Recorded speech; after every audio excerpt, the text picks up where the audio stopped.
এবার দিল্লিতে নরেন্দ্র মোদীর শপথ, তার আগের দিন সুর চড়ালেন মমতা বন্দ্যোপাধ্যায়। দাবি করলেন এনডিএ সরকার টিকবে না, দ্রুত পড়ে যাবে। শেষমেশ কেন্দ্রের সরকার গড়বে ইন্ডিয়া জোটই। নিউ गवर्नमेंट अल्टीमेटली इंडिया ही होवे और जे कोनो दिन থাকে एक घर में नहीं चल सकता है। अगर आपका खुद घर से आवाज आ रहा है परफॉर्मेंस से एक दिনের জন্য गवर्नमेंट থাকবে, কোনো দিনও তো না হতে পারে। Let us wait for the opportunity. मैं नरेंद्र दामोदर दास मोदी 2014-2019 দুবারই বিজেপি একাই ম্যাজিক ফিগার পার করেছে। সরকার গড়তে শরিকদের দিকে তাকাতেই হয়নি, কিন্তু এবার কেন্দ্রে মিলিজুলি সরকার। রবিবার তৃতীয়বারের জন্য প্রধানমন্ত্রী হিসেবে শপথ নেবেন নরেন্দ্র মোদী। তার আগে শনিবার মমতা বন্দ্যোপাধ্যায় দাবি করলেন এবার কেন্দ্রের সরকার দ্রুত পড়ে যাবে। এটা কেউ ভাববেন না ইন্ডিয়া আজকে স্টেক করেনি বলে কাল করবে না। We are waiting and watching. Country needs change. মোদীকে কেউ চায় না। এত বড় হারের পরেও মোদী বাবুর উচিত ছিল এটা অন্য কাউকে ছেড়ে দেওয়া। जो गवर्नमेंट पूरा अनडेमोक्रेटिकली, अनकॉन्स्टिट्यूशनली, इलीगली गवर्नमेंट बना रहा है, हम उसको शुभकामना नहीं दे सकता है। I am sorry for that. Trinamool কংগ্রেসের কাছে কি শপথ গ্রহণ অনুষ্ঠানের জন্য কোনো আমন্ত্রণ এসেছে? না এসছে, না যাবে। কেন্দ্রে সরকার গড়তে বিজেপির এবার বড় ভরসা নীতিশ কুমার এবং চন্দ্রবাবু নাইডু। এই দুজনকে নিয়ে মমতা এদিন যা বললেন তাতে নানা মহলে তৈরি হয়েছে জল্পনা। They are our friends, right? Don't forget, we maintain the good relation with them. So whatever we have the demand, we will request them also. Who told you they are not with us? NDA সরকার গড়লেও নতুন সরকারের উপর যে শুরু থেকেই চাপ তৈরি করবে তৃণমূল, তা এদিন স্পষ্ট মমতার বার্তায়। কোন কোন ইস্যুতে সংসদে ঝড় তুলতে হবে তাও এদিন নতুন নির্বাচিত সাংসদদের বুঝিয়ে দেন তৃণমূল নেত্রী। কালীঘাটের বৈঠকে তাঁর বার্তা, কেন্দ্রীয় বঞ্চনা এবং এজেন্সির অতি সক্রিয়তা নিয়ে লড়াই চালিয়ে যেতে হবে। রাজ্যের প্রাপ্য টাকা আটকে রেখে দিয়েছে কেন্দ্র, বারবার বলা সত্ত্বেও কেন্দ্র টাকা দেয়নি। রাজ্যের বকেয়ার দাবিতে এবার আরো আক্রমণাত্মক ভঙ্গিতে লড়াই করতে হবে। সিএএ এনআরসির বিরোধিতাতেও সুর চড়াতে হবে। আমরা বসে থাকার জন্য যাচ্ছি না। আমরা মনে করি এনআরসি নিয়ে আলোচনা চাইবে আমাদের লোকেরা এবং এনআরসি বাতিল করতে হবে।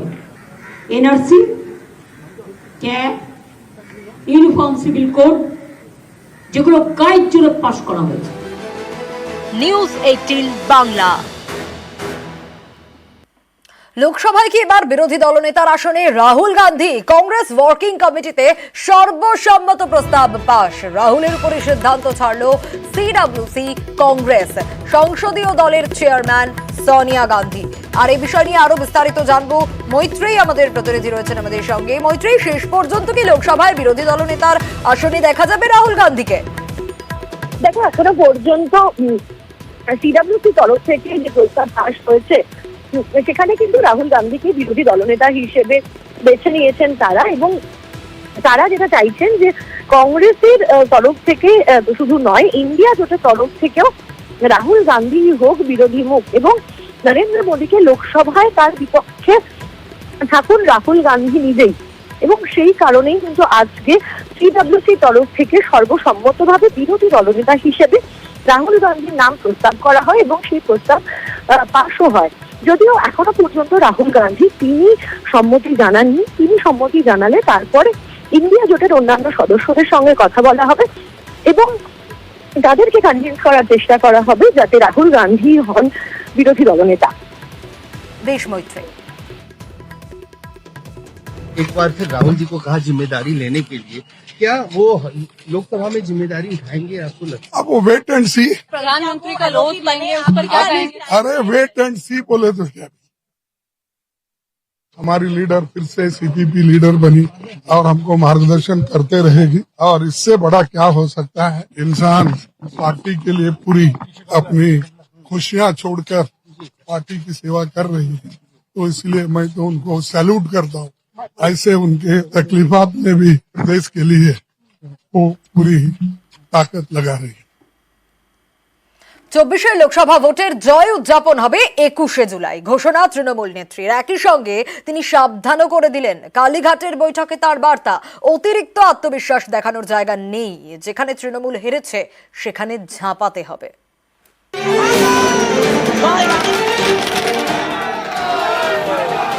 21-এর পর 24-এও বাংলায় সবুজ ঝড়।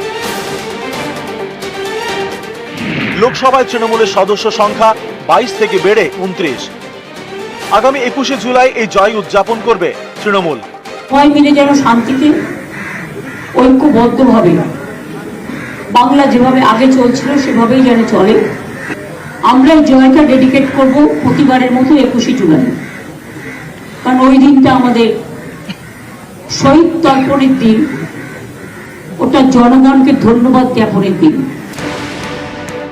শনিবার দলীয় নেতাদের নিয়ে কালীঘাটে বৈঠক করেন মমতা বন্দ্যোপাধ্যায়। এই বৈঠকে নেতৃত্ব বুঝিয়ে দেন 24-এর লোকসভা ভোটের পর এবার পাখির চোখ 26-এর বিধানসভা ভোট। তৃণমূল নেত্রী বার্তা দেন, যেসব এলাকায় আমরা এগিয়ে সেখানে অতিরিক্ত আত্মবিশ্বাস দেখানোর জায়গা নেই। যেখানে হেরে গেছি সেখানে এবার ঝাঁপাতে হবে। কেন খারাপ ফল হলো সেটা খতিয়ে দেখতে হবে।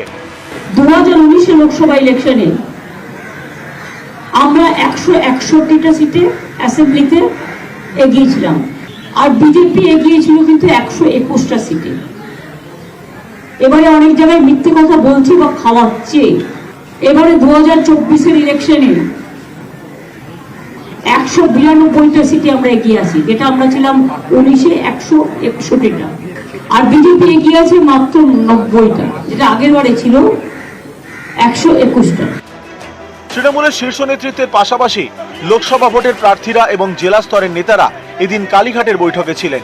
এদিনের বৈঠকে 24-এর লোকসভা ভোটের ফল নিয়ে পর্যালোচনা করে ঘাসফুল শিবির। বহরমপুরে অধীর চৌধুরীকে হারিয়েছেন তৃণমূলের ইউসুফ পাঠান।